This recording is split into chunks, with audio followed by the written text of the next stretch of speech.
ఆయుర్వేదం సూచించే హెర్బ్స్ మీ దోషాలను సమతుల్యం చేయడానికి, జీవశక్తిని మెరుగుపరచడానికి. అందులో మొట్టమొదటిది అశ్వగంధ.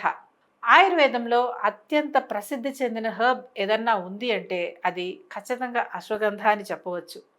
అడాప్టోజన్ లక్షణాలు కలిగిన ఈ మూలిక క్రానిక్ ఫెటిగ్ సిండ్రోమ్ని కంట్రోల్ చేయడంలో అత్యంత ప్రభావవంతమైంది. ఎందుకంటే ఆయుర్వేదం ప్రకారం ఈ సమస్య వాత అసమతుల్యత మరియు ఓజస్ యొక్క క్షీణతతో ముడిపడి ఉంటుంది.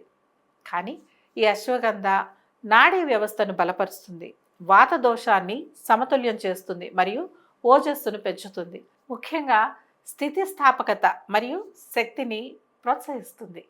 అంతేకాకుండా దీని యొక్క పునరుజ్జీవన లక్షణాలు ఒత్తిడి మరియు ఆందోళనను తగ్గిస్తాయి, మనస్సుని శాంతపరుస్తాయి మరియు నిద్రా నాణ్యతను మెరుగుపరుస్తాయి. శాస్త్రీయంగా చూసుకుంటే ఇందులో విథనోలైట్స్ అనే పిలువబడే బయో యాక్టివ్ సమ్మేళనాలు సమృద్ధిగా ఉంటాయి.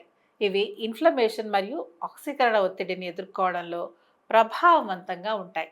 ఈ సమస్యకు ఇవి చాలా కీలకం. ఇవే కాకుండా అశ్వగంధను రెగ్యులర్గా ఉపయోగించడం వల్ల మీలో బలం, తేజస్సు మరియు శక్తి కూడా పెరుగుతుంది.